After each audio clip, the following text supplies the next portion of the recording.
Untuk merespon kasus OG, pidato kan saya mulai dalam 3, 2, 1 panels. Satu kesalahan terbesar yang berada di kasus OG adalah di mana mereka gagal mengkarakterisasi konflik di dalam status quo itu seperti apa. Oge bilang isu di dalam status quo itu sebenarnya tidak hanya infrastruktur, tetapi juga ada ya isu seperti pendidikan, edukasi dan lain sebagainya. Tapi kami rasa konflik utama yang ada di dalam perdebatan kali ini bahkan menjawab adanya kasus di sisi Oge itu karena adanya pembangunan infrastruktur yang masih kurang di negara ini. Kenapa? Karena lihat, misal ketika kita melihat kenapa pada akhirnya pendidikan itu juga masih menjadi konflik di negara ini karena adanya akses yang terbatas. Akses yang terbatas itu juga sebenarnya disebabkan karena pembangunan infrastruktur di Indonesia itu belum semerata itu. Maka kalaupun di sisi OG mereka bilang kalau sumber daya manusianya itu harus ditingkatkan langsung melalui kayak kita memberikan support lebih kepada guru, tapi aksesnya masih terbatas, maka kami rasa konfliknya tidak akan teratasi di sisi OG. Tapi kedua, ketika OG berbicara tentang konteks negara berkembang, kami rasa kedua belah pihak pun akan concern akan adanya isu yang ada.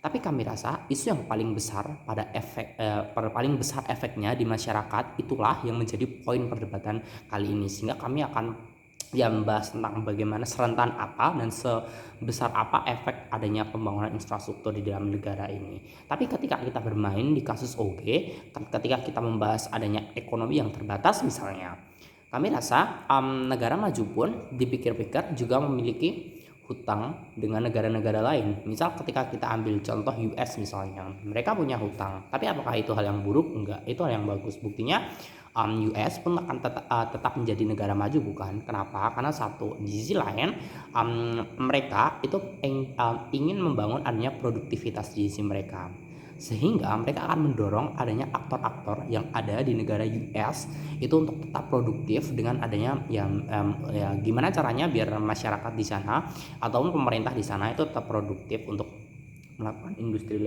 industrialisasi dan lain sebagainya. Tapi kedua, kami rasa di sini mereka ingin mempercepat adanya pembangunan. Mereka nggak mau menunda, mereka nggak mau berlama-lama dengan pembangunan infrastruktur di sini mereka, karena mereka ingin mempertahankan status mereka sebagai negara maju, bukan? Sehingga apa? Mereka pengen kalau pembangunan mau nggak mau harus dijalankan secara secepat itu. Tapi ketiga, US itu menghindari adanya opportunity loss.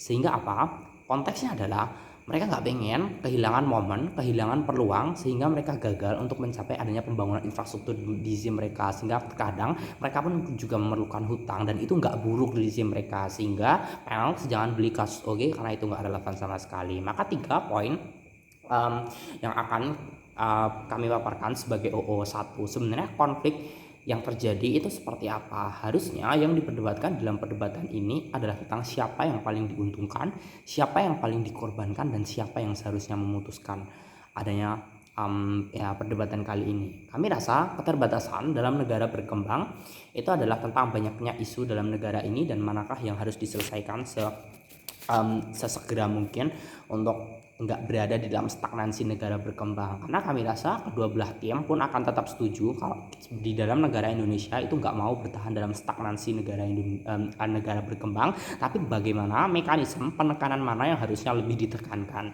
Tapi kedua, kenapa pada akhirnya penekanan ini itu sangat penting di sisi kami. Kami rasa pembangunan itu secara infrastruktur kami butuhkan, bahkan ini dibutuhkan oleh masyarakat luas untuk menuju negara maju, karena kita nggak mau berada terus-terusan di negara berkembang, bukan? Sehingga ini akan menjadi sangat konflik, dan konfliknya itu adalah tentang adanya intervensi kepentingan politik yang ada di dalam status quo. Maka orientasi ketika penekanan ini itu akan dibiarkan, maka akan memberikan proteksi baru terhadap pembangunan infrastruktur, sehingga apa? Jalannya pembangunan infrastruktur itu akan menjadi jauh lebih terarah pada akhirnya. Tapi bagaimana dengan masyarakat ketika pembangunan ini justru akan menciptakan masyarakat yang nganggur? Still Dewan Juri, pembangunan infrastruktur itu sebenarnya menciptakan multiplier effect. Kenapa? Di satu sisi investor itu akan tetap masuk untuk menjadi supplier adanya pembangunan infrastruktur di negara ini. Tapi di sisi lain adanya penekanan ini itu akan mendorong kita untuk mengejar ketertinggalan struktural di dalam status quo sebagai negara berkembang itu seperti apa, sehingga ini akan mempercepat adanya pembangunan infrastruktur yang ada di Indonesia. Tapi di sisi lain tentang bagaimana masyarakat yang ada di kalangan bawah, kami rasa adanya pembangunan infrastruktur itu juga akan menyerap mitra lokal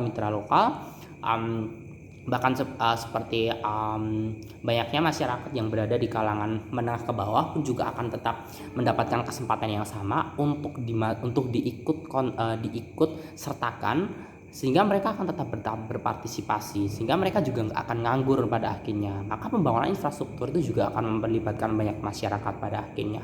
Tapi kedua, kenapa pada akhirnya di sisi OO itu akan jauh lebih terjustifikasi? Kami rasa responsibilitas dan partisipasi publik di dalam principle of good governance itu telah menjawab pada akhirnya kenapa kami menolak mosi. Maka apa kewajiban pemerintah? Yaitu adalah memenuhi interest masyarakat pada akhirnya. Kita harus memenuhi hak asasi manusianya. Kita juga harus memberikan tentang bagaimana masyarakat itu akan tetap berpartisipasi di dalam sebuah negara. Kita juga harus menjamin keamanannya, kesehatan dan lain sebagainya, bukan. Sehingga apa? Sebagai pemerintah itu kita harus menetapkan adanya mekanisme tentang bagaimana memenuhi kebutuhan masyarakat pada akhirnya, sehingga orientasinya adalah tentang memajukan masyarakat itu sendiri. Tapi mekanismenya itu tidak langsung secara jumping logic, nggak seperti di kasus OG, sehingga ya akan jauh lebih sustainable di sisi kami. Tapi ketiga, kenapa di sisi kami itu justru sangat eksklusif untuk diterapkan juri? Inilah yang menjadi satu-satunya cara untuk menyelesaikan konflik struktural. Kami rasa ketika kita berbicara tentang sumber daya manusia itu erat kaitannya dengan pendidikan di Indonesia yang masih rendah, bukan? Tapi kami rasa itu akan jauh lebih baik ketika kita berikan aksesnya terlebih dahulu yang jauh lebih proporsional, kayak misal jalannya, kayak misal akses internet, digitalisasi dan lain sebagainya melalui pembangunan infrastruktur dan lain sebagainya. Karena ini akan jauh lebih memberikan wadah yang jauh proporsional untuk mencapai bagaimana terbentuknya sebuah pendidikan yang jauh lebih proporsional untuk memajukan sumber daya manusia, bukan? Kami rasa ketika di sisi OOG itu akan langsung supply pendidikan seperti dengan kita mensupport secara lebih guru misalnya, apakah aksesnya memungkinkan? Maka pertanyaan itulah yang seharusnya dijawab sedari awal di sisi OG, sehingga bangga menjadi tim OO ya. OO layak menang. Terima kasih.